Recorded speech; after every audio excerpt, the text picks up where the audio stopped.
Buenos días, estimadas y estimados estudiantes. Bien, hoy vamos a continuar con el avance de la asignatura.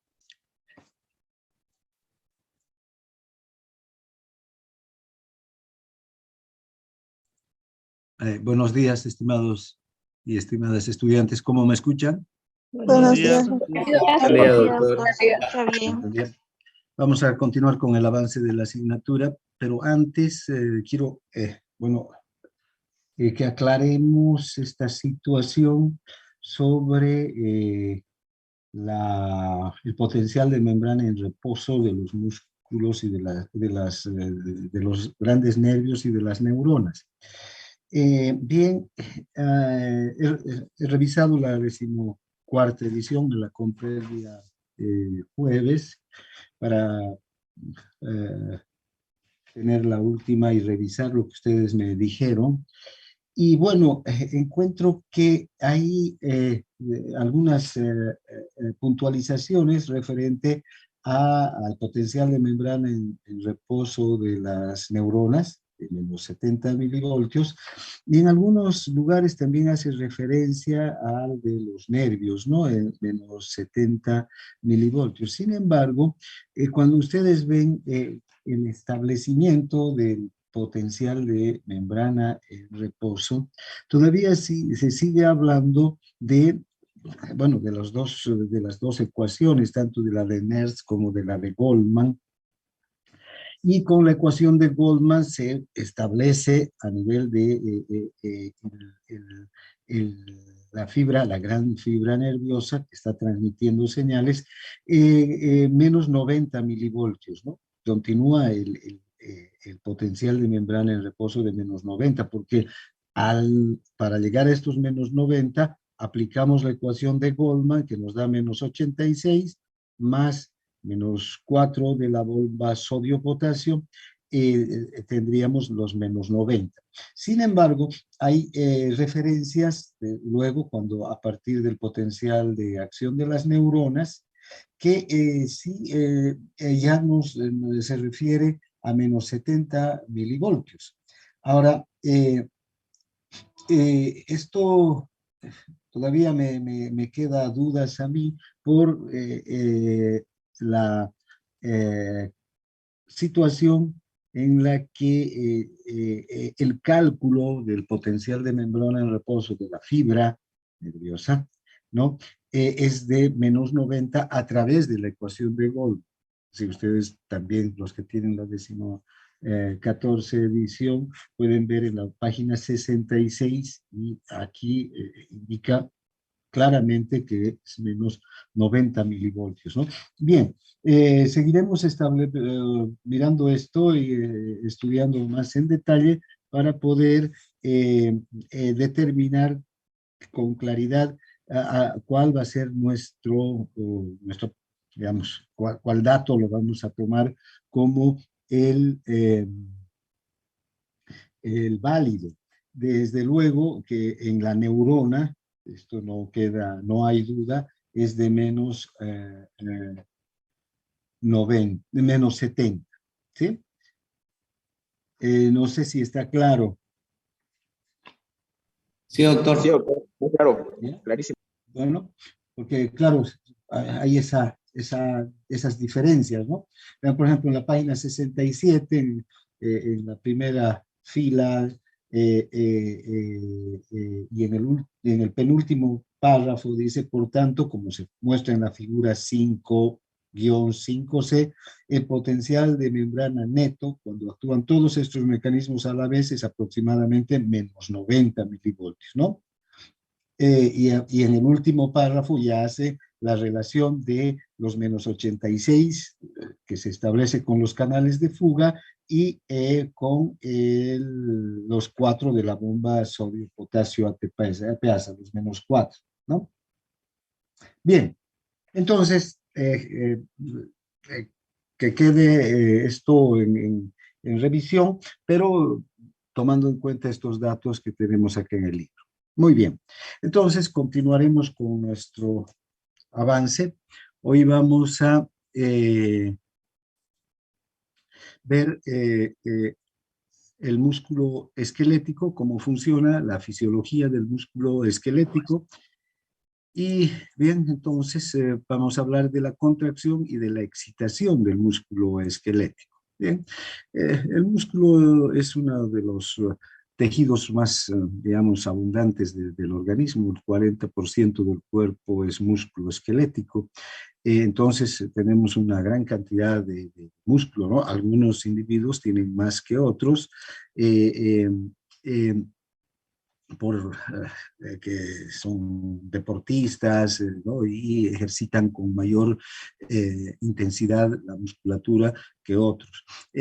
Por otro lado, el 10% del cuerpo es músculo liso y cardíaco, entonces estamos hablando de una persona normal, que no sea deportista, que no ejercite el músculo como un físico-culturista, por ejemplo. El 50% del organismo es músculo, entre músculo cardíaco, músculo liso y músculo esquelético. Hablando del músculo esquelético específicamente, este músculo está formado por fibras musculares. Estas fibras se extienden a todo lo largo del músculo, generalmente van desde el tendón, de un tendón a otro tendón, donde los tendones suelen ser el mecanismo o la estructura que permite al músculo insertarse en los huesos donde se apoyan para ejercer su fuerza, ¿no? Todas las fibras están inervadas por una terminación nerviosa. Esta terminación nerviosa llega generalmente a la mitad de la fibra, al punto medio de cada una de las fibras. Esta es una característica muy propia del músculo esquelético. Bien, ahora, hablando ya de la fisiología del músculo esquelético y de la anatomía fisiológica del músculo esquelético, como es la fibra muscular, es una célula, es la célula muscular. Esta célula, esta fibra, está protegida por una membrana, como todas las células. A esta membrana celular se le conoce con el nombre de sarcolema. Eh, eh, es una membrana como cualquier otra, compuesta de fosfolípidos y proteínas. Además tiene una cubierta externa de polisacáridos que hace que se adhieran entre las fibras nerviosas o entre las fibras musculares unas con otras. Como les decía, los extremos de la fibra muscular se fusionan con las fibras tendinosas, con el tendón, para formar los tendones, y estos son los puntos de inserción en los músculos, ¿no? Bien, ahora, cada fibra muscular a su vez está formada por cientos a miles de miofibrillas. Estas miofibrillas van a variar de acuerdo digamos, al volumen del músculo. Las personas que ejercitan más su musculatura tienen más miofibrillas en sus fibras musculares, y las que menos miofibrillas. Ahora, cada miofibrilla a su vez está formada por filamentos de miosina y de actina. Por cada un filamento de miosina y dos de actina. En general, estas miofibrillas tienen entre 1500 y 3000. 1500 filamentos de miosina y 3000 de actina. La actina y la miosina son las proteínas contráctiles. Estas son las proteínas características del músculo. Son las responsables de la contracción muscular. Y actina y miosina vamos a encontrar en numerosas células, no solamente en el músculo, tanto en el músculo esquelético como en el músculo cardíaco y estriado, sino en otras células que también tienen capacidad de contraerse, como las plaquetas, por ejemplo, también tienen actina en su estructura, junto con otra proteína elástica, otra proteína contráctil, que es la elastina. Entonces, no es propia del músculo. La actina y la miosina no son propias del músculo o exclusivas del músculo, hay en otras células, pero en el músculo estas proteínas son las que le dan la capacidad de contracción. Ahora, dentro de la estructura de la disposición de las entre la actina y la miosina vamos a encontrar unas estructuras que son los puentes cruzados, que son proyecciones que se forman desde los filamentos de miosina. Estos puentes cruzados son los que se van a través de la cabeza de la miosina unir a la actina para que se produzca la contracción. Ahora, los extremos de los filamentos de actina están unidos a los discos Z, ¿no? El disco Z generalmente está formado por unas proteínas filamentosas que se unen a las fibrillas a lo largo de la fibra muscular.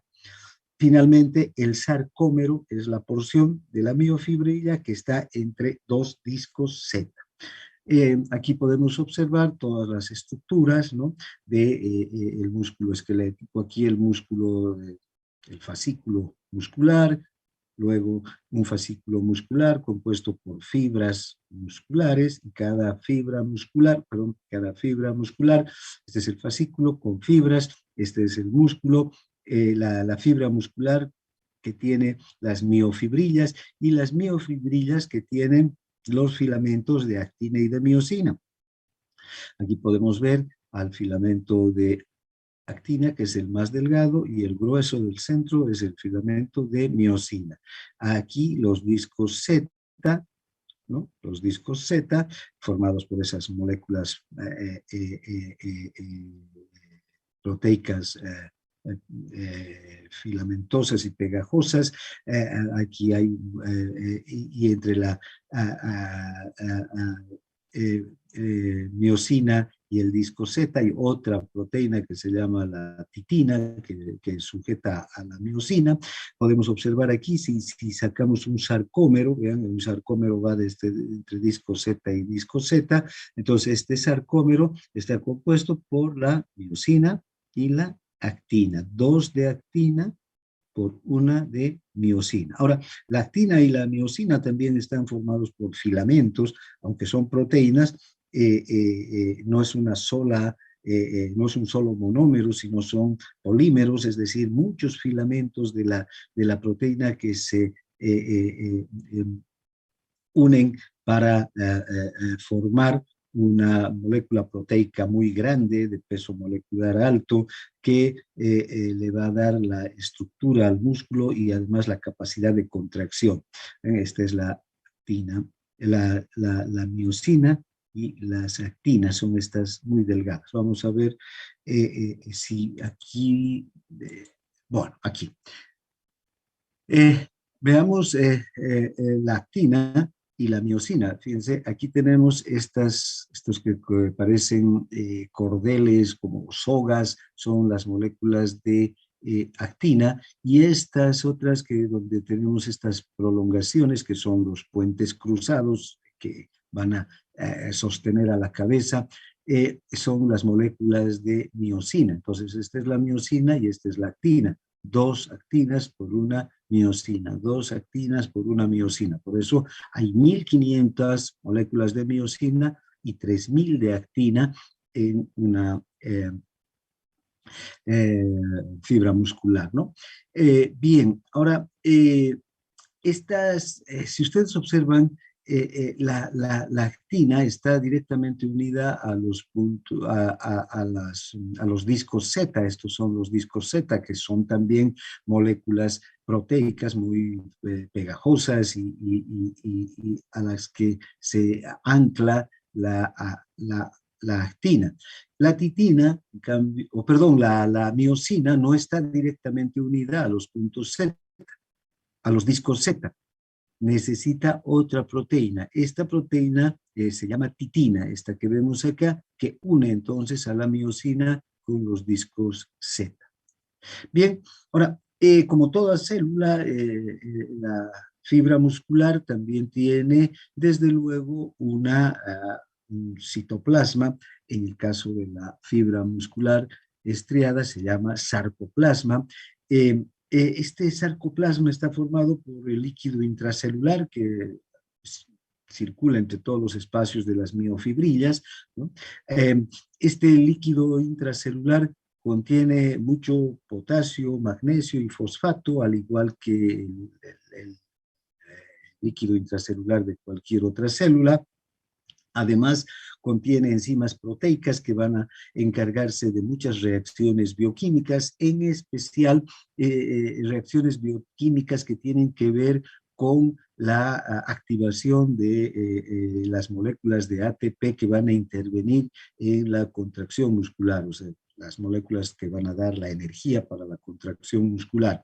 Además, hay numerosas mitocondrias, aquí podemos ver, entre disco Z, aquí estos son mitocondrias que están distribuidas por toda la fibra muscular, que proveen grandes cantidades de ATP para la contracción. Otra estructura muy importante entre las miofibrillas es el retículo endoplasmático. Este retículo endoplasmático también en el músculo esquelético recibe el nombre de retículo sarcoplasmático. Como ustedes podrán ver, el prefijo sarco hace referencia al músculo esquelético. Este retículo es enorme, son cisternas muy grandes que en realidad rodea la mayor cantidad de las fibras, de las miofibrillas, de las fibras. Es decir, dentro de cada fibra, los retículos sarcoplásmicos no son estructuras pequeñas, sino son estructuras que abarcan grandes extensiones de la fibra, rodeando a las miofibrillas. Este retículo es esencial para la contracción, tiene una organización especial y un contenido enorme de iones calcio. Desde aquí el músculo esquelético obtiene los iones calcio para la contracción. Ahora, ¿cuál sería el mecanismo general de la contracción muscular? Vean, si nos vamos a una gráfica para poder entender, porque no vamos a dibujar aquí. Vengamos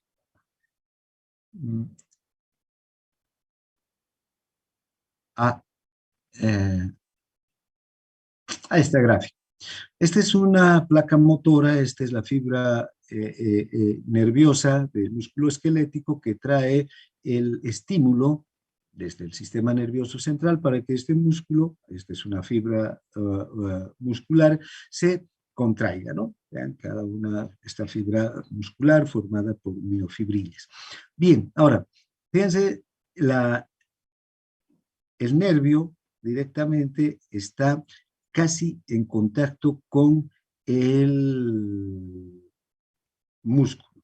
¿Qué separa al nervio del músculo? Bueno, la membrana plasmática del nervio, la membrana celular del músculo, la membrana sarcoplasmática en este caso, y entre las dos membranas, no estamos viendo aquí, pero podemos agrandar esta imagen, vean, este es el axón, la parte final del nervio, ¿no? Con la membrana celular del nervio, esta es la miofibrilla, con la membrana sarcoplasmática, y entre las dos membranas podemos observar un espacio, este es el espacio extracelular.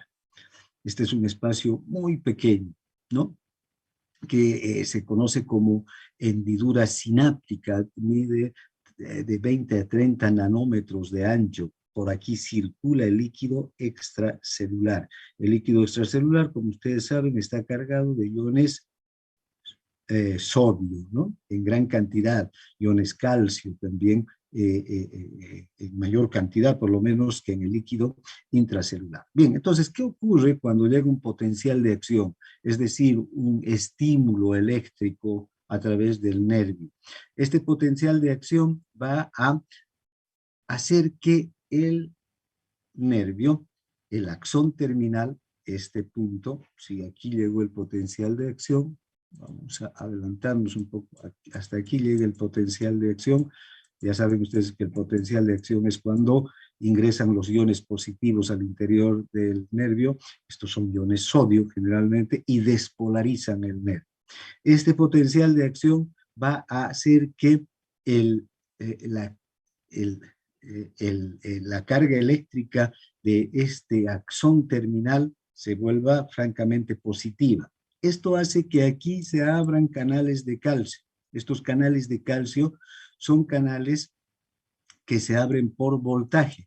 El calcio está en el líquido extracelular, recuerden, es mayoritario en el líquido extracelular el calcio. 2.4 miliequivalentes. En realidad, a nivel del líquido extracelular, 1.4, a nivel del líquido intersticial es de 1.4. 1.2 miliequivalentes, pero eso ya hace que haya mayor cantidad de calcio, mayor concentración de calcio en el líquido extracelular que en el líquido intracelular. Se abre este canal de calcio. Este es un canal de calcio por voltaje. Ingresa el ion calcio al interior y aquí el calcio tiene una función clave que vamos a ver en todas las células que secretan algún tipo de sustancia. El calcio ingresa y se une a estas vesículas. Ustedes pueden ver, estas son vesículas cargadas de un neurotransmisor que se llama acetilcolina. Estas vesículas están cargadas del neurotransmisor. Una vez que el calcio se une a las vesículas avanzan con el calcio hasta llegar a la membrana.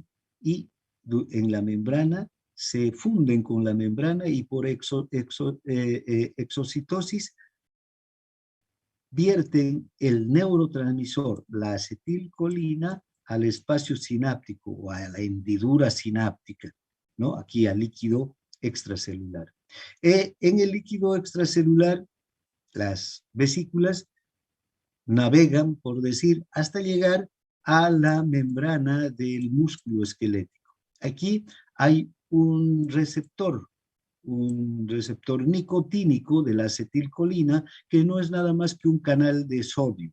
Cuando la acetilcolina se une a este receptor se abre y el sodio ingresa en gran cantidad al músculo, al interior de la fibra muscular.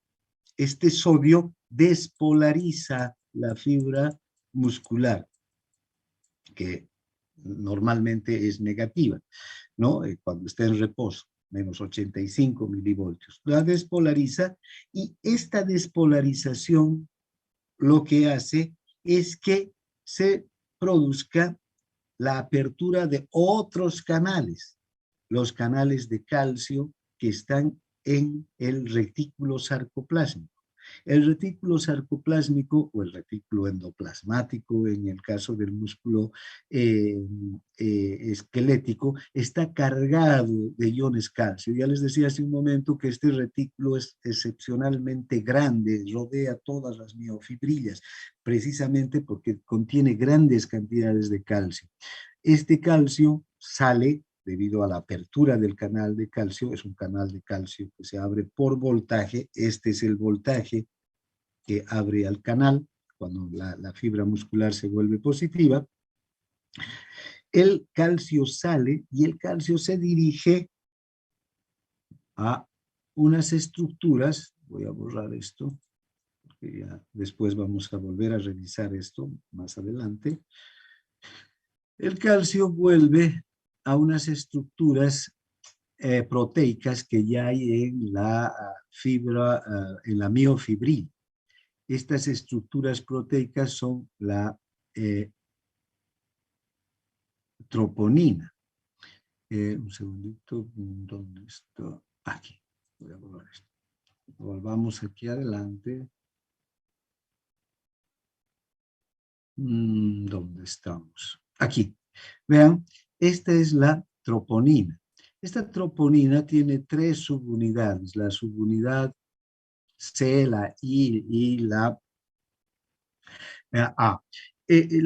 La subunidad C es la que está unida o a la que se va a unir el calcio. Una vez que el calcio se une a la subunidad C, hay un cambio de conformación de esta subunidad de la molécula de troponina, que es otra proteína.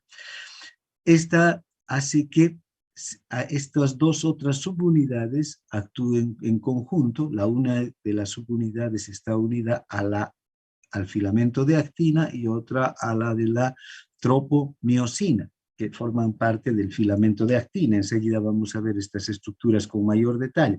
Entonces, lo que ocurre aquí es que estos puntos que ven ustedes normalmente están cubiertos, están tapados por la molécula están sobre la molécula de actina, pero la molécula de tropomiosina los cubre, los tapa. Cuando llega el calcio y se produce toda esta reacción, gracias a la unión del calcio con la subunidad C de la troponina, se descubren, estos puntos quedan descubiertos. A estos puntos se los conoce como puntos activos.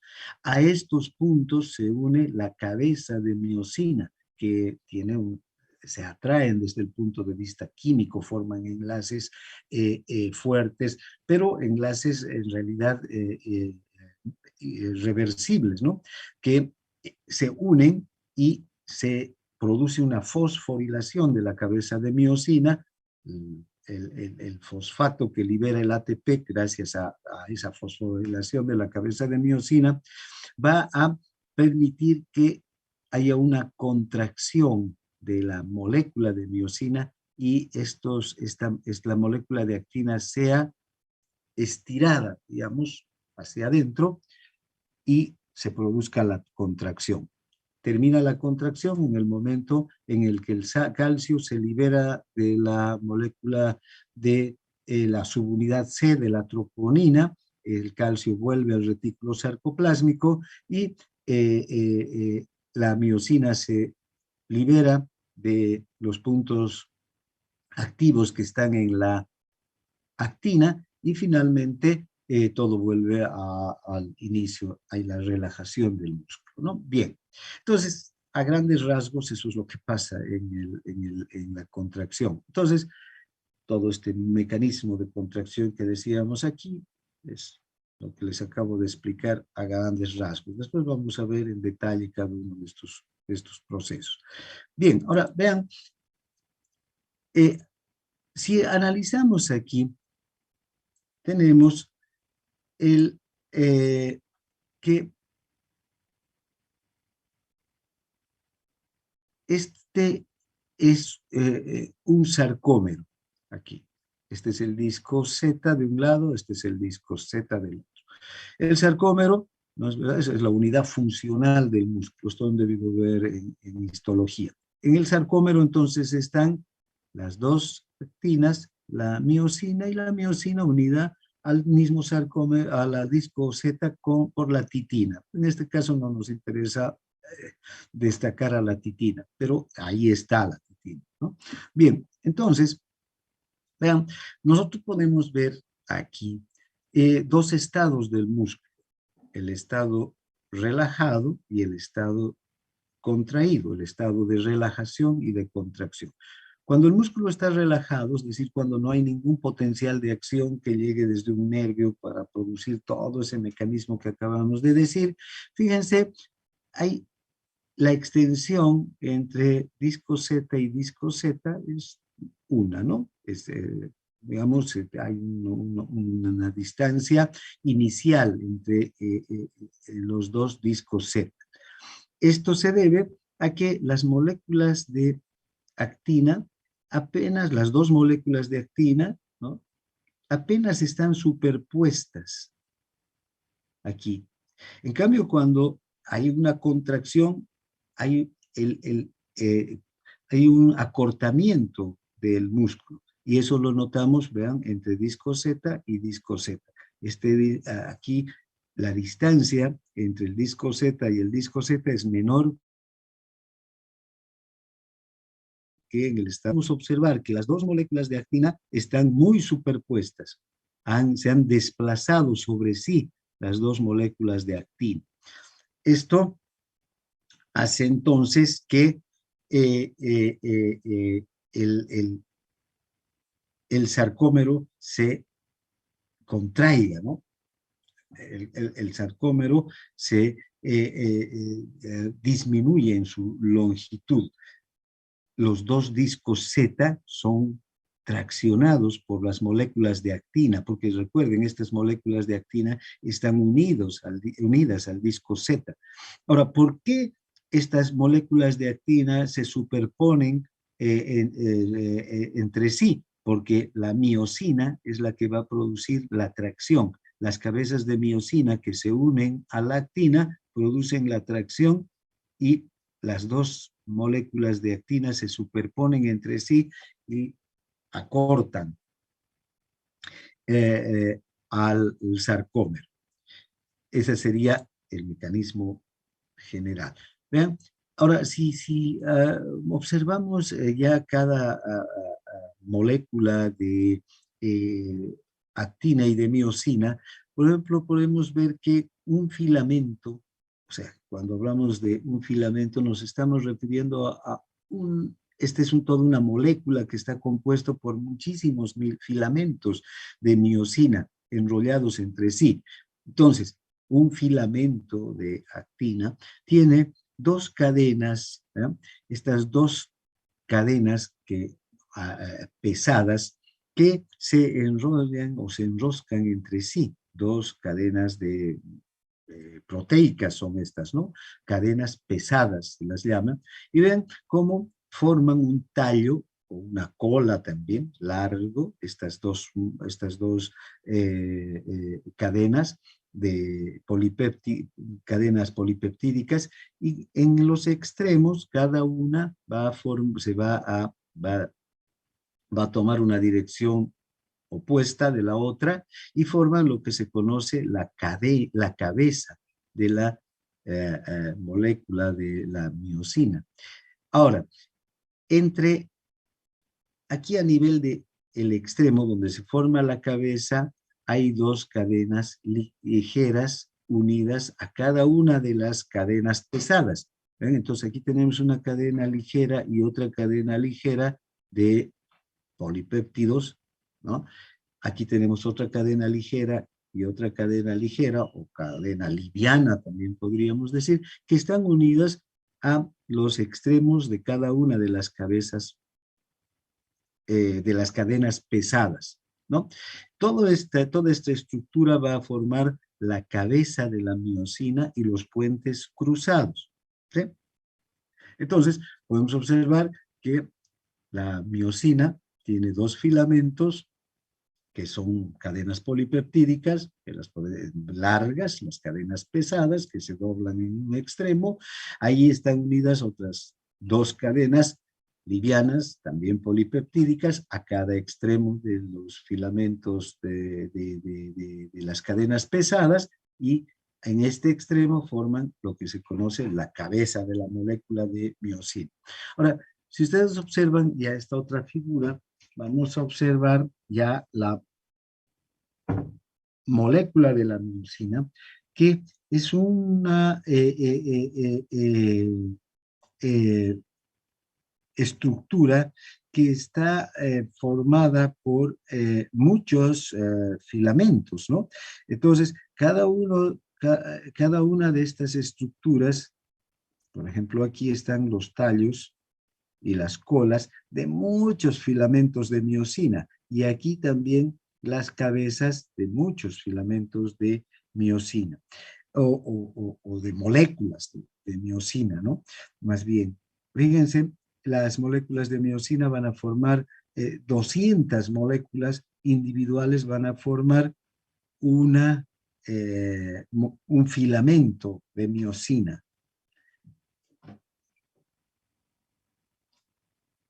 Bien, ahora, si ustedes observan, este es el filamento de miosina que tiene los tallos que se entrecruzan entre sí y forman una estructura muy fuerte, y también están aquí las cabezas, y estas cabezas están unidas a los tallos por estas estructuras que son los puentes cruzados, también se los conoce a estos puentes cruzados. En el extremo del puente cruzado está la cabeza de la miosina. Si vemos las moléculas, fíjense, sería este extremo y este extremo los que forman la cabeza y los puentes cruzados. Entonces, las cadenas livianas están aquí, en la cabeza de la miosina. Volviendo aquí van a estar, entonces, esta es el extremo de la cadena pesada, y aquí están las cadenas livianas, ¿no? En este punto, entonces, en la cabeza, se une la miosina con la actina, ¿ya? Y la estructura de esta cadena es que, o de este filamento, es que unas cabezas tienen una dirección, unos puentes cruzados están en una dirección y están en relación con un filamento de actina. Y otras cabezas y los puentes cruzados están en otra dirección, ¿no? Y están en contacto con el otro filamento de actina. Ahora, cuando ocurre la contracción, estas cabezas y estos puentes cruzados traccionan en este sentido y estas otras cabezas y esos puentes cruzados traccionan en este sentido, de tal suerte que los dos filamentos de actina se acercan entre sí e incluso se superponen. Entonces, si aquí están los discos Z, en este extremo están los discos Z, cuando se produce la contracción, estos dos discos Z se acercan también y se acorta eh, el sarcómero, ¿no? Bien. Un segundito. Borraré esto. Para no, que no quede aquí. Bien.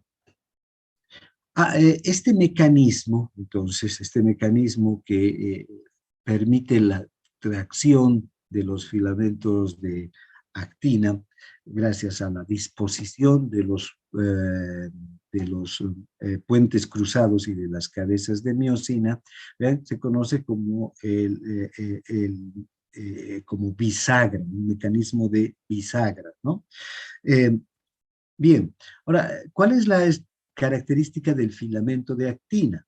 Todo este es el filamento de actina, pero el filamento de actina a su vez está compuesta por moléculas proteicas diferentes. No es una sola molécula proteica, sino tenemos una que es la actina, otra la tropomiosina y otra la troponina. Y cada una tiene una forma y una disposición especial y una función especial, desde luego, donde una forma y una disposición y una función especial en para la contracción. La actina, entonces, tiene una primera molécula, esta molécula de F-actina, que es esta banda clara que estamos observando en el filamento de actina, ¿no? La banda clara es la molécula de la proteína F-actina. Además, hay estas moléculas, fíjense, son dos en realidad. Una es esta y esta es otra. Entonces son dos hebras que van a participar de la contracción, ¿no? Además de estas otras hebras que son más oscuras, estas moléculas más oscuras, que son las moléculas de la tropomiosina. Bien. Estas son las de tropomiosina, ¿no? También vean que están enrolladas con la F-actina. Cada una de estas es una molécula proteica, recuerden, que son proteínas que están conformadas por cadenas de aminoácidos. La molécula de tropomiosina tiene un peso molecular de 70.000 y una longitud de 70 nanómetros. La actina, en cambio, de un peso molecular de 42.000. Ahora, entonces, entre la molécula de actina y la tropomiosina hay una relación muy íntima. En realidad, estas dos están enrolladas sobre sí mismo, ¿no? Bien, y finalmente está la troponina. Esta es otra molécula proteica también, pequeña. ¿Vean? Esta troponina tiene 3 subunidades y estas 3 subunidades se disponen de manera que están en contacto una con la tropomiosina, la subunidad T, otra la subunidad I, que tiene afinidad o está junto a la actina, y una subunidad C a la que se unen los iones calcio, ¿no? Bien, ahora, un aspecto importante es que normalmente, volvamos aquí atrás antes de continuar, dice, normalmente cuando no hay contracción, cuando el músculo está en reposo, este filamento de tropomiosina, el filamento más oscuro, está dispuesto aquí, sobre la actina, aquí. Entonces, ¿qué está pasando? Fíjense, está cubriendo los puntos activos, no se ven los puntos activos. Esos 3 puntos que estábamos viendo hace un momento, no se los ve. Entonces, todo el filamento de tropomiosina está desplazado sobre estos puntos activos que tenemos acá. No se ve ningún punto activo. Entonces, este es un mecanismo inhibidor de la contracción. No puede haber contracción si esos puntos activos están cubiertos, porque a los puntos activos es a donde se va a sujetar, se va a unir la cabeza de la miosina. ¿Ya? Bien, entonces, los puntos activos son los sitios a los que se va a unir la cabeza de la miosina y están en la molécula de actina. Normalmente, entonces, estos puntos activos, les reitero, están cubiertos por la tropomiosina. Bien. Si no hay, entonces, un filamento de tropomiosina que está cubriendo los sitios o puntos activos en la actina, las cabezas de la molécula de miosina se unen inmediatamente a la actina, ¿no? ¿Por qué? Porque hay una atracción química entre estos puntos activos y la cabeza de la miosina. Ahora, ¿qué ocurre si aquí se añade el complejo troponina-tropomiosina, ¿no? Este es un complejo inhibidor. ¿Qué quiere decir esto? Que evita que se una la cabeza de la miosina con los puntos activos. Ahora, ¿cómo ocurre entonces este mecanismo de... ahora, normalmente, cuando el músculo está en reposo, no hay actividad muscular, ya les decía, estos puntos están cubiertos, entonces hay una acción inhibidora que está produciendo el complejo troponina-tropomiosina sobre la actina. Ahora, cuando se va a producir la contracción, hace un momento hablamos de que el mecanismo de la contracción empieza cuando se libera el neurotransmisor abre canales de sodio, el sodio ingresa al interior del músculo esquelético, a las miofibrillas, despolariza y esta despolarización hace que se abran canales de calcio que están en el retículo endoplasmático o sarcoplasmático. Desde ahí el calcio sale. Ese calcio es esencial para la contracción. Fíjense, el calcio lo que va a hacer es dirigirse a la molécula de troponina y se va a unir a la subunidad C de la molécula de troponina y va a activar todo un mecanismo que permita que se desplace la troponina que está cubriendo los puntos activos y los deje libres. Entonces, como entre la molécula de miosina, de la cabeza de miosina, y los puntos activos hay una atracción química muy fuerte, ¿no? Estas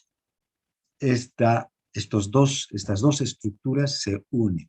Vean qué interesante, los iones calcio inhiben el efecto inhibidor del complejo troponina-tropomiosina. Mientras el complejo troponina-tropomiosina está cubriendo los puntos activos, hay una inhibición para la contracción, porque no se puede unir la actina con la miosina. Una vez que el complejo troponina-tropomiosina queda inhibido, es decir, se desplaza dejando libres los puntos activos, entonces sí se produce la contracción. Entonces, ¿quién es el encargado de activar esa función inhibidora del efecto bloqueante del complejo troponina-tropomiosina? Es el ion calcio. Sin ion calcio no hay contracción. Bien, aquí tenemos entonces el filamento de miosina, el filamento de actina y los puntos activos, ¿no? Estos puntos negros que vemos acá. Estos puntos activos, entonces, tienen una gran atracción y se establece entonces una unión química y hay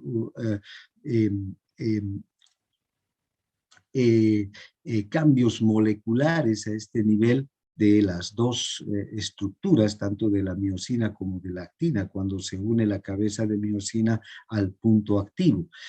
Además, una cosa interesante es que la cabeza, cuando se une al punto activo, la propia cabeza tiene una acción ATPasa, una función ATPasa, que es una función ATPasa, una función de enzima que activa, ¿no?, al ATP y lo convierte en ADP y utiliza el fósforo de alta energía que libera el ATP al convertirse en ADP para la contracción, ¿no? Y vean cómo desde este sitio original de la cabeza se une al punto activo y en el momento en el que ocurre esta unión y se produce toda la liberación de energía, la cabeza tracciona al filamento de actina en esta dirección,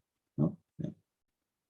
Y así, poco a poco, la cabeza va agarrando, y además son muchas cabezas las que se unen a muchos puntos activos y van traccionando. Entonces, cuanto mayor es la intensidad de la contracción, mayor es también la unión entre cabezas de actina y puntos activos para arrastrar, ¿no?, al filamento de actina en un sentido.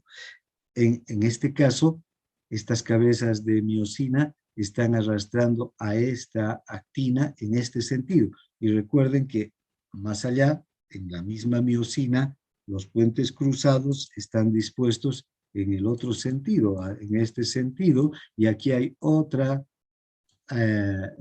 miosina, ¿no?, o perdón, otra actina. Si esta cabeza se une a los puntos activos acá, ¿no?, va a traccionar a esta actina en este sentido, en este otro sentido. Y las dos actinas se van a superponer, ¿no?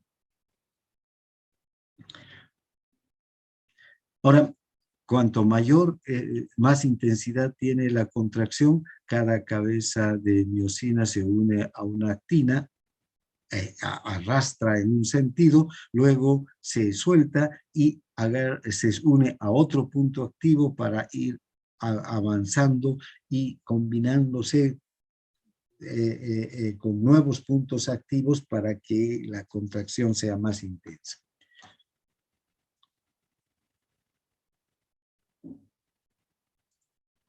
Bien.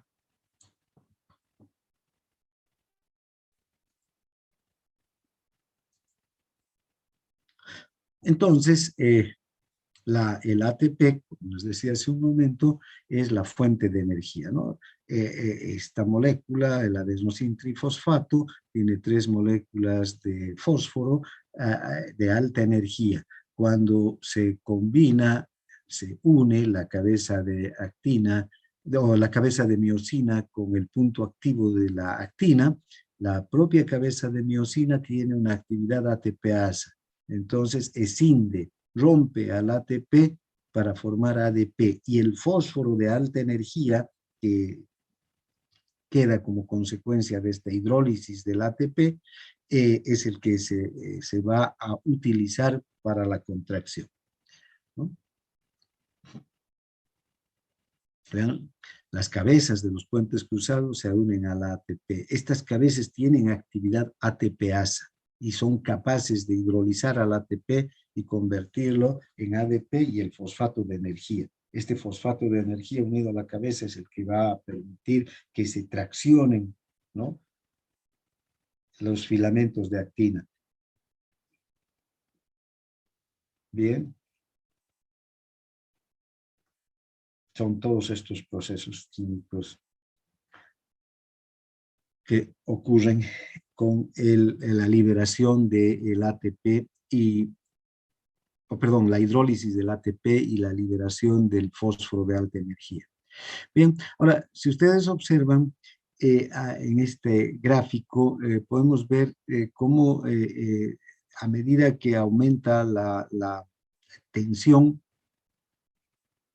aumenta también el acortamiento del músculo, pero esto hasta cierto punto. Si observamos el punto D, el punto C, el punto B y el punto A, ¿no?, y en esta gráfica en la que nos muestran que el eje de las Y es la tensión desarrollada por el músculo en porcentaje, y el eje de las X es la longitud del sarcómero en micrómetros. Vean, el punto D nos muestra un estado de relajo, de relajación, ¿no?, donde no hay actividad de la fibra muscular, ¿no? ¿Sí? Ahí está totalmente, digamos,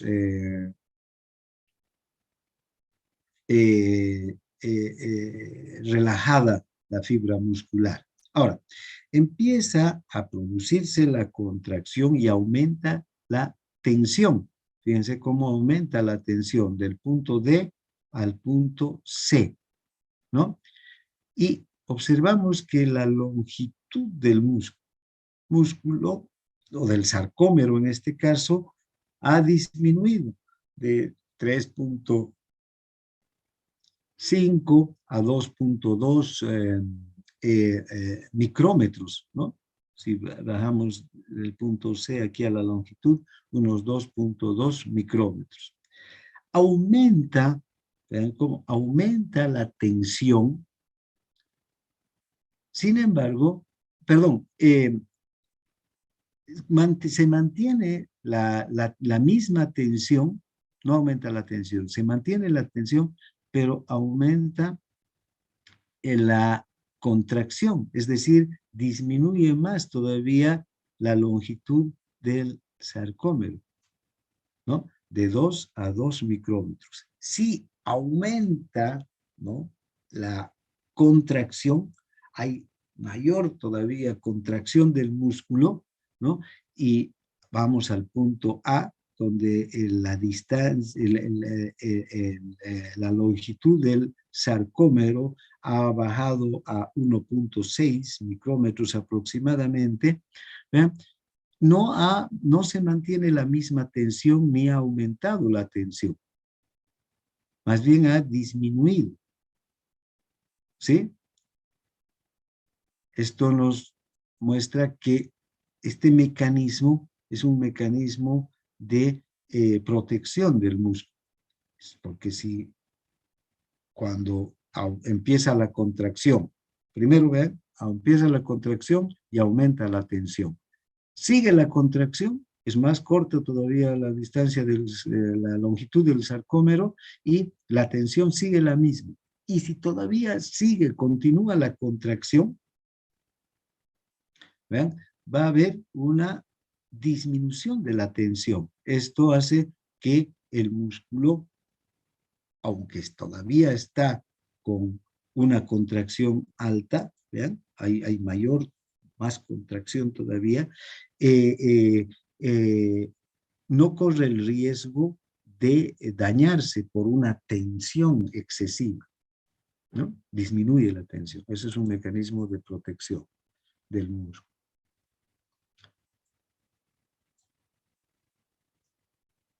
Bien.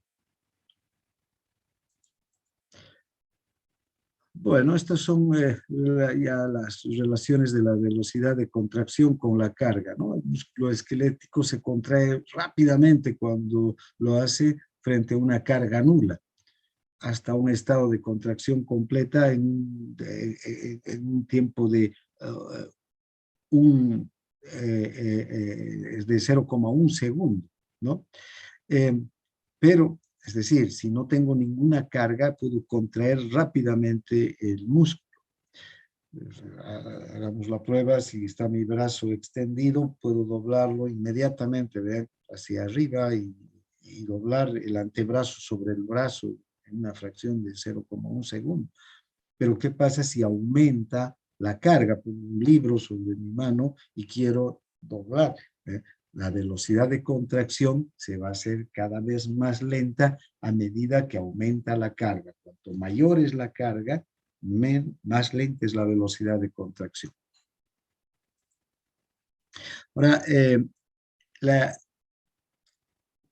el músculo, cuando se contrae, genera un trabajo, ¿no? Entonces, el músculo generalmente se contrae contra una carga y cuando se contrae contra una carga realiza un trabajo. Entonces, esto se reduce a esta fórmula física, que el trabajo es igual a carga por distancia, ¿no? Entonces el músculo también funciona como cualquier fuerza que va a realizar, cualquier fuerza energética que va a realizar un trabajo. Cuanto mayor es la carga, ¿no? Y mayor trabajo. Ahora, esa carga la vamos a desplazar en una distancia. Entonces, si la carga es alta y la distancia es pequeña, va a haber un trabajo X. Si la carga es grande y la distancia es grande, va a haber un trabajo mayor. Entonces, según esta fórmula, el trabajo es directamente proporcional a la carga y directamente también proporcional a la distancia. Si aumenta la distancia, aumenta proporcionalmente el trabajo. Si aumenta la carga, también va a aumentar proporcionalmente el trabajo para el músculo, ¿no? Y eso lo podemos comprobar en cualquier momento, ¿no? Ustedes desplacen un libro con un brazo desde un extremo de la mesa al otro. Lo van a hacer, digamos, con un trabajo y una inversión de energía.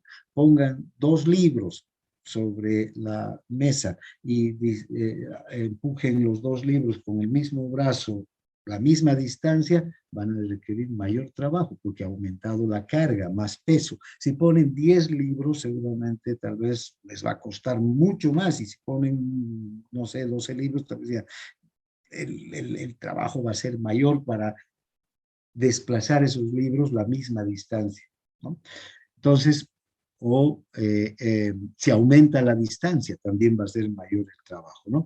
Entonces, para que se realice todo trabajo, se requiere la inversión de la energía, o sea, ningún trabajo se hace sin energía, ¿no? En este caso, la energía procede de las reacciones químicas de las células musculares. ¿Y desde dónde procede la energía? Desde el ATP. ¿Y quién provee de ATP a la célula? Esa numerosa cantidad de mitocondrias que están dispuestas entre las miofibrillas, ¿no? Vean, por eso es que el músculo liso o el músculo esquelético, y el músculo liso también, pero el músculo esquelético tiene, en este caso, muchísimas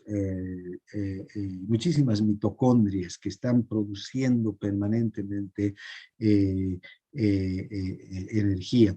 Eh, eh, Esta energía se la obtiene de de los nutrientes y del oxígeno. Por eso es que el músculo esquelético, cuando está en acción, cuando está en funcionamiento, requiere una gran cantidad de sangre para funcionar, entonces aumenta el flujo sanguíneo hacia el músculo esquelético. Vean que cuando el músculo esquelético está en reposo, el flujo sanguíneo, es decir, la cantidad de sangre que llega por minuto por cada 100 gramos de tejido, cuando el músculo está en reposo, es apenas 4 mililitros de sangre.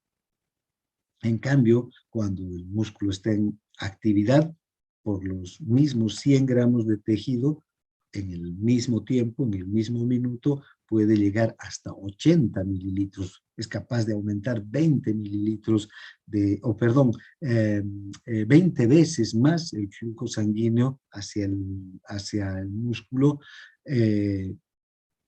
cuando éste entra en funcionamiento.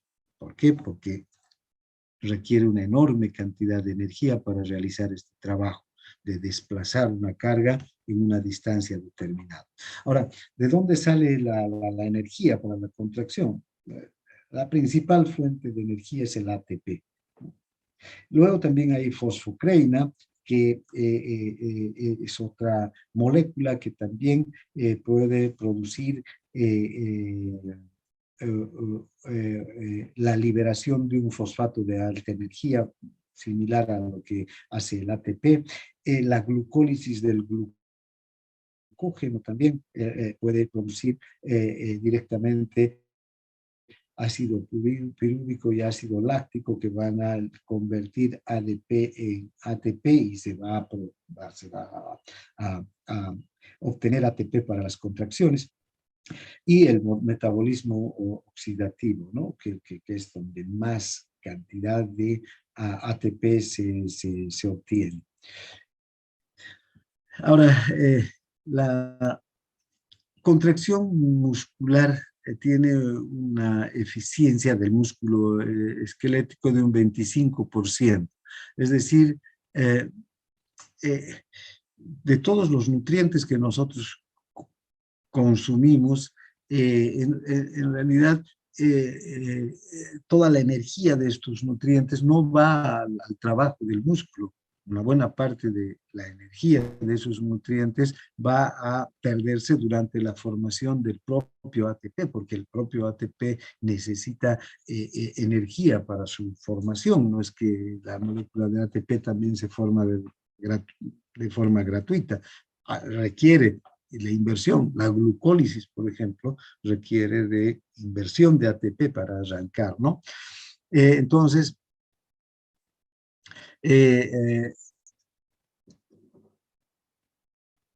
la eficiencia del músculo estriado es de un 25%. A esta eficiencia se calcula como el porcentaje del aporte de energía que se convierte en trabajo en lugar de calor. Entonces, el músculo para el trabajo, para desplazar una carga en una distancia determinada, va a utilizar solamente el 25%, perdón, la energía que se invierte, el 100% de la energía que se invierte, solamente vamos a rescatar en eficiencia un 25%. El resto se va a perder como formación de ATP y también como calor. Ahora, hay características de la contracción en el músculo esquelético. Hay la contracción isométrica, cuando los músculos no se acortan durante la contracción, por eso es isométrica. ¿Ven? El músculo se tensa, pero no se acorta. Iso quiere decir igual, métrico, distancia o medida, ¿no? La medida del músculo no varía, pero hay tensión. Cuando hay contracción isotónica, el músculo se acorta, pero la tensión del músculo permanece constante durante toda la contracción. Entonces son dos tipos de características en la contracción del músculo liso, del músculo esquelético.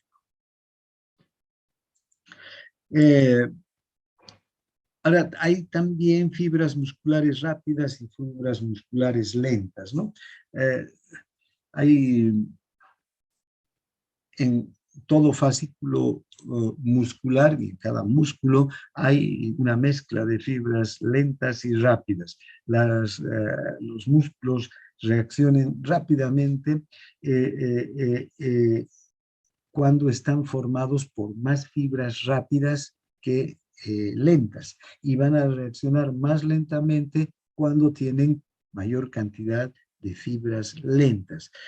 Por ejemplo, los músculos del párpado, vean, uno puede parpadear en una fracción de segundo. Entonces, aquí hay más fibras rápidas que lentas. En cambio, otros músculos, como los músculos más largos, que reaccionan rápidamente, pero mucho más lentamente que los músculos del párpado, van a tener mayor cantidad de fibras lentas, ¿no?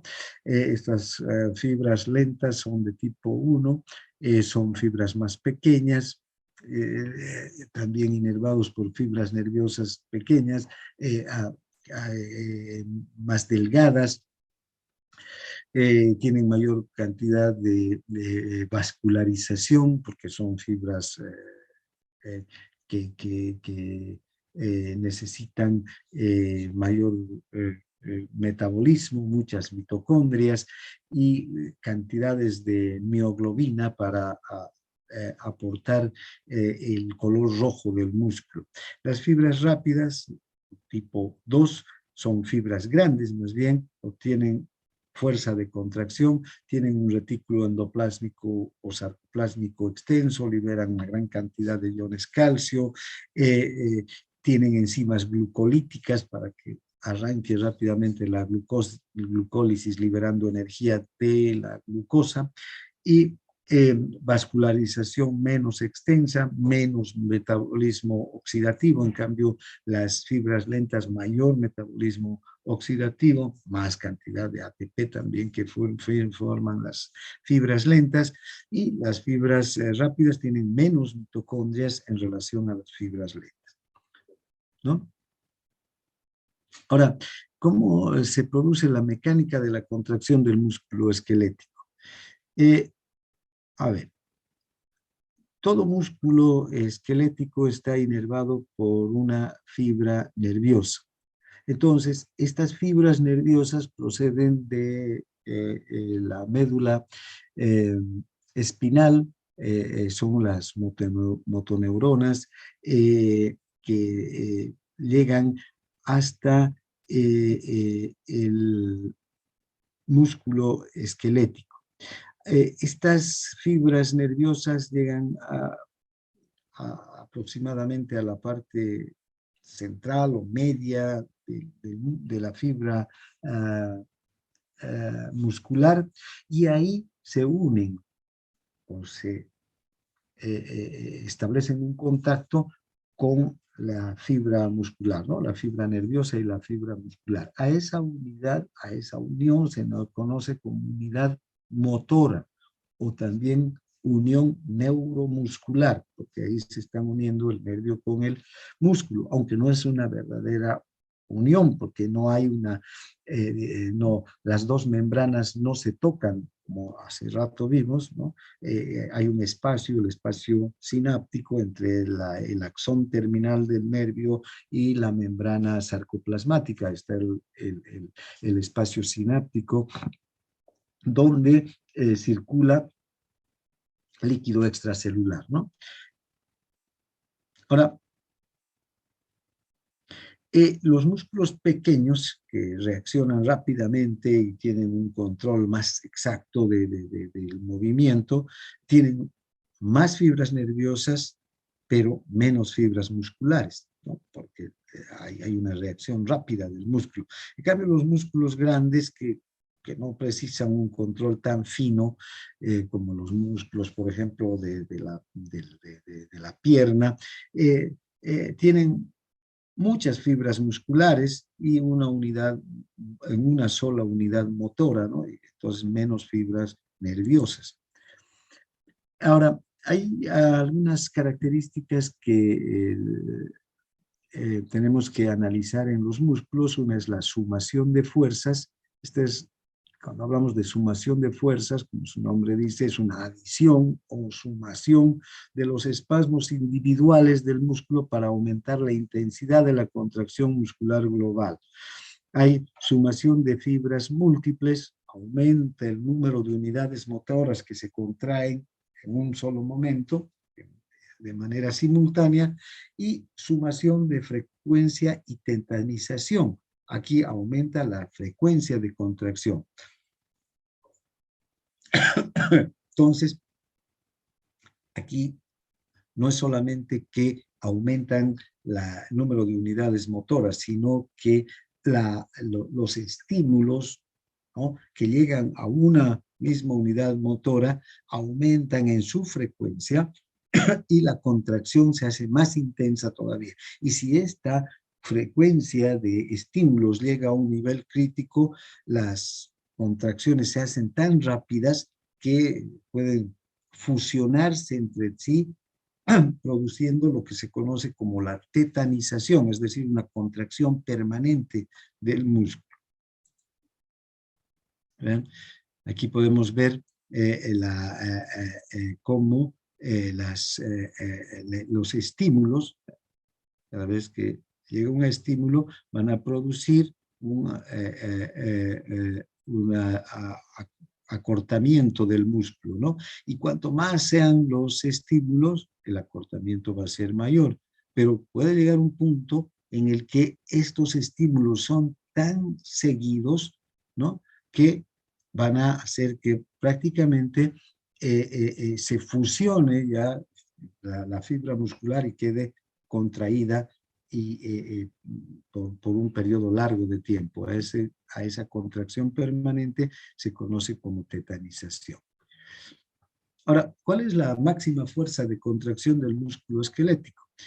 Tenemos que el músculo esquelético puede tener una fuerza de contracción de entre 3 y 4 kilogramos por centímetro cuadrado.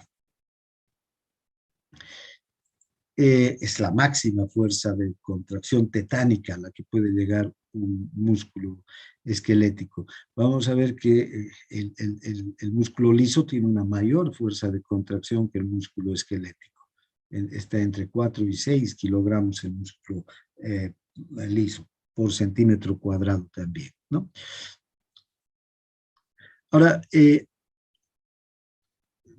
también puede producirse que cuando un músculo comience a contraerse después de un periodo de reposo prolongado, su fuerza inicial puede ser pequeña, tan pequeña como como la mitad de su fuerza entre 10 y 50 contracciones. Pero después, cuando la contracción continúa, la fuerza de contracción puede aumentar hasta una meseta, es decir, hasta un nivel más alto.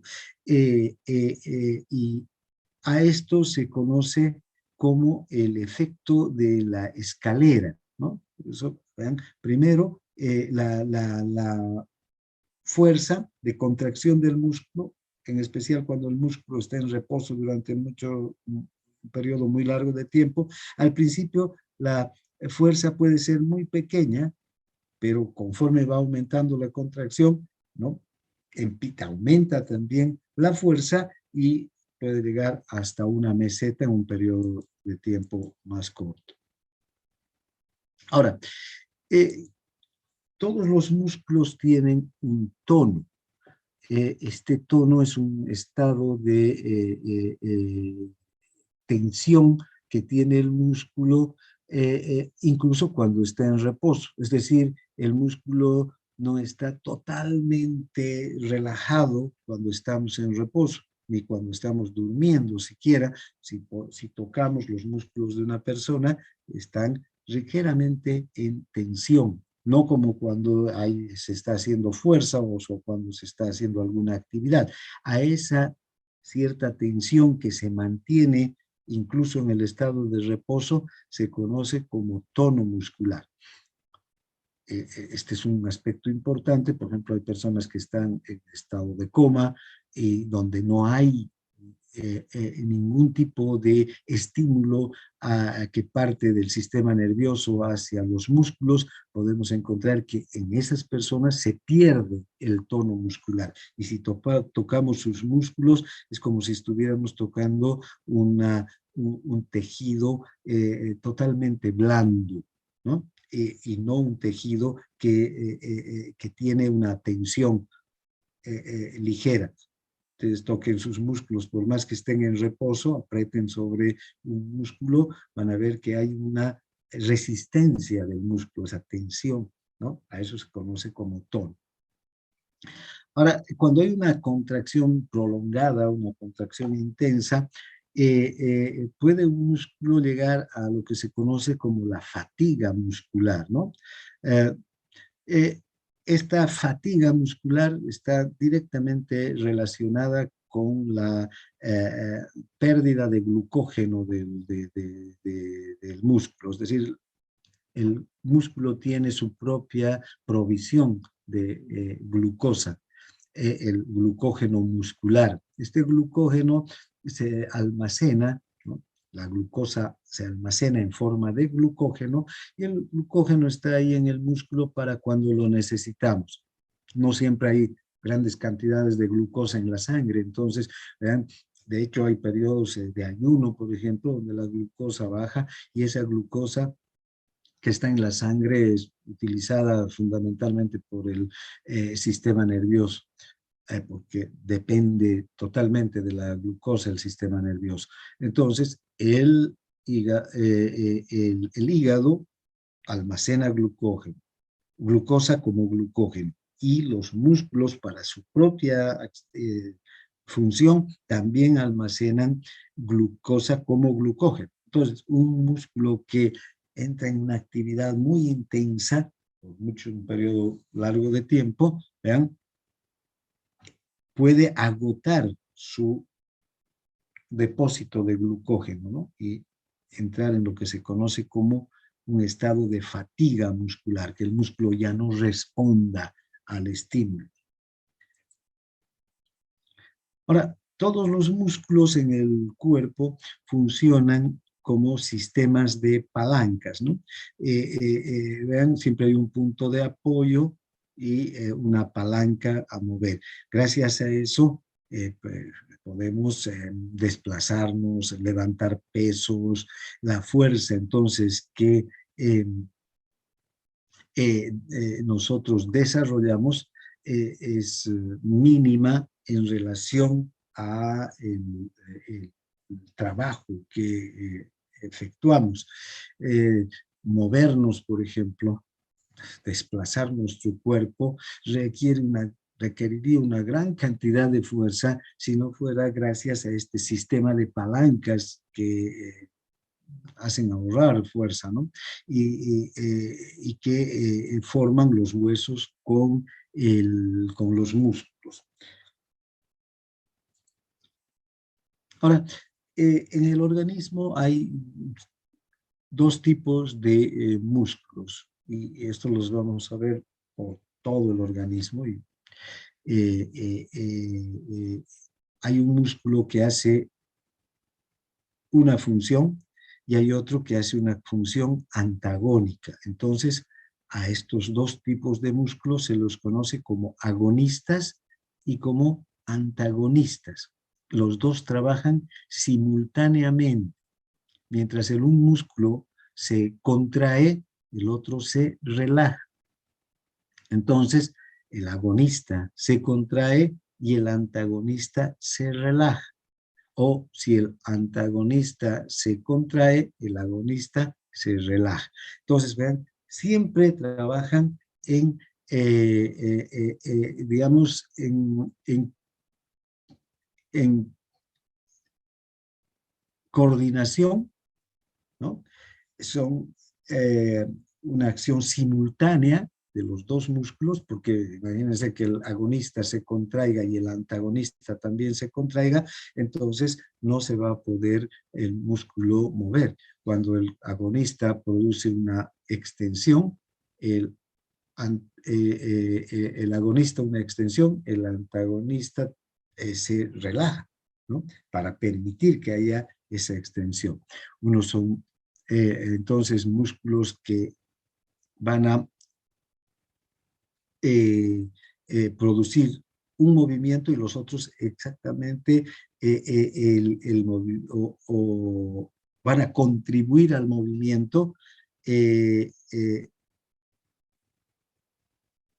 la misma medida, pero teniendo una acción opuesta, ¿no?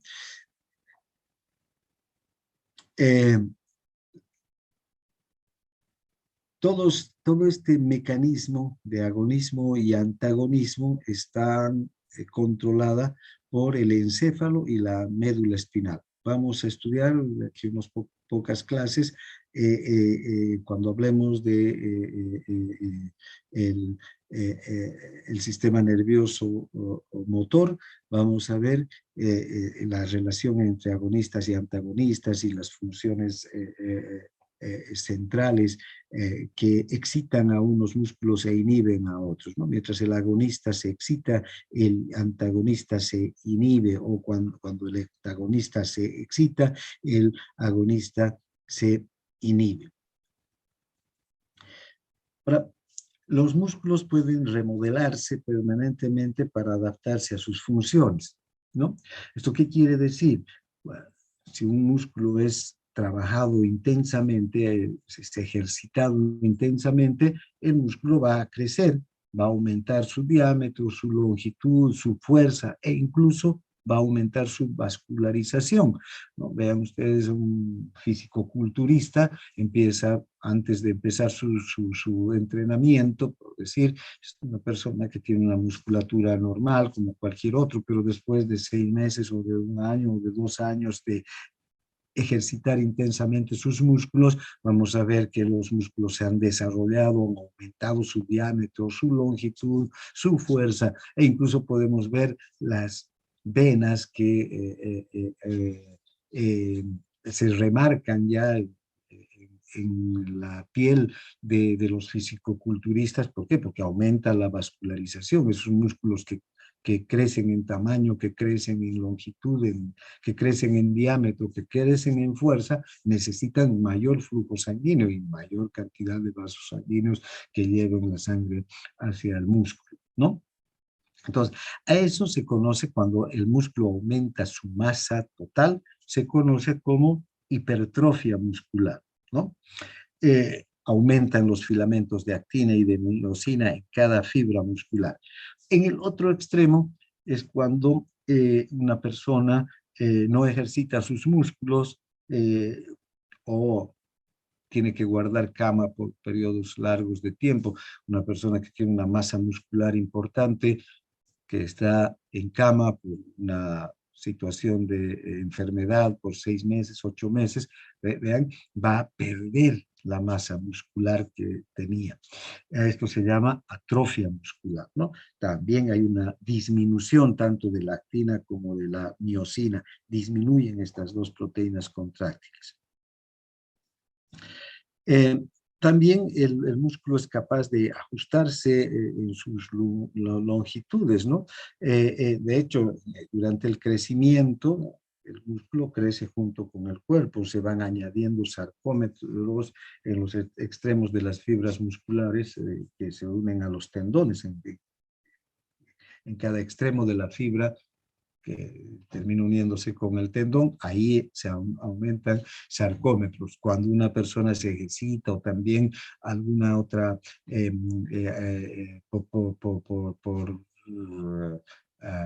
especial una sobreestimulación, crece un poco el músculo, van a aumentarse sarcómeros, ¿no? Pero durante el crecimiento se puede observar esto, que los músculos crecen junto con el cuerpo. Finalmente, pueden también aumentar la cantidad de fibras, no solamente la cantidad de actina y miosina en una fibra, sino pueden aumentar fibras. A esto se conoce como hiperplasia, ¿no? Eh, de hecho, los grandes fisicoculturistas, estas personas que desarrollan, o por el trabajo también de personas que desarrollan una masa muscular muy, muy importante, no solamente hay una hipertrofia, entonces no hay solamente hay un aumento de la fibra de las proteínas contráctiles, sino también hay un aumento real de fibras musculares. Cuando hay una denervación, esto ocurre, por ejemplo, si un accidente puede cortar un nervio y un nervio motor de cualquier miembro de las piernas, de los brazos, vean, ya no llegan estímulos nerviosos a esos músculos y ¿qué va a ocurrir? No hay estímulo nervioso y el músculo va a empezar a atrofiarse, ¿no? Ya no recibe señales contráctiles, esos son los estímulos nerviosos que vienen de, desde el asta anterior de la médula y el músculo se va a atrofiar. Y finalmente no puede llegar incluso a haber cambios tan importantes a nivel del músculo que desaparece el tejido muscular y va a dar lugar a que este tejido muscular sea sustituido por tejido fibroso y adiposo. Eh, y porque ya no hay uso de esos músculos, o en personas también que sufren algún tipo de traumatismo a nivel de la médula espinal y dejan de haber señales contráctiles hacia los músculos, ocurre el mismo proceso, ¿no? Este es un proceso que lleva cierto periodo de tiempo, pero que lamentablemente cuando el músculo deja de ejercitarse, el músculo deja de usarse absolutamente, porque no hay señales nerviosas ya que lleguen hacia el músculo, va a terminar en la atrofia. Y finalmente, lo que se conoce como rigidez cadavérica es cuando sobreviene la muerte, ¿no? Una persona que muere, en primer lugar, todos los músculos, así que la persona muere, entra en un estado de contractura, ¿no? Y se vuelven rígidos, ¿no? Por eso es que no se puede doblar a un cadáver. Si queda en una posición, un brazo, es muy difícil después estirarlo, ¿no? Eh, eh, no hay potenciales de acción que vayan hacia los músculos, no hay ATP que ayude a ningún tipo de función, porque claro, ha sobrevenido la muerte y no hay ya ninguna función vital en el organismo. Estos músculos quedan contraídos por un periodo de horas, que puede ir entre 15, 20 horas, y luego empiezan sí ya a descontracturarse, pero esto no se debe a que se relajan, sino a las proteínas que forman parte del músculo, como la actina y la miosina, se empiezan a deteriorar, ¿no? A descomponer, a entrar en proteólisis y ya no hay quien ejerza contractura. Esas ya dejan de ser proteínas contráctiles y empiezan a descomponerse totalmente, entrar en proteólisis, ¿no? Bien, entonces a eso se conoce como rigidez cadavérica. Bien, hasta aquí vamos a ver ahora, mañana vamos a ver la excitación del músculo esquelético, cómo se produce la excitación del músculo esquelético a partir de los potenciales de acción que llegan desde el sistema nervioso central. Bien, no sé si hay alguna consulta. Doctor, disculpe una duda. ¿La tetanización en sí sería lo que nosotros conocemos como calambre? ¿O es diferente? Eh, es, sí, es parte del calambre de la tetanización, ¿no? Fíjate, cuando te da un calambre, te tocas el músculo y ¿qué ocurre? Está totalmente duro, ¿no? Contraído y duele. Eso es una tetanización, sí. una contracción permanente y dolorosa. Cuando se hace mucho esfuerzo sobrevienen los calambres, ¿no? Y las tetanizaciones. Ok, doctor, eso era. Gracias. ¿Sí? No hay nada. ¿Alguna otra pregunta? Bien, si no hay nada más, nos vemos mañana a la misma hora. Gracias por su atención. Una pregunta, doctor, disculpe. ¿Va a haber prácticas para los del B1? No, no, todavía no hay práctica porque no hay laboratorios, ¿ya? Entonces, Lo mientras del, no haya y lo del laboratorio, proyecto no. de investigación, disculpe, y lo del proyecto de investigación. Así, con los que están haciendo su proyecto, nos vamos a reunir de unos 15 minutos, por favor, ¿ya? En la misma aula que nos hemos estado reuniendo, como todos los días. No hay problema con eso. Pero Los- la práctica en sí va a ser recién, esperemos que la próxima semana, esto tiene que definirse a partir del laboratorio, ¿no? Que ya nos autoricen que empiezan las prácticas. Bien, entonces nos vemos con los del proyecto de investigación y si no, con el resto mañana a la misma hora. Gracias por su Hasta participación. mañana, doctor. Hasta mañana. Hasta mañana, doctor.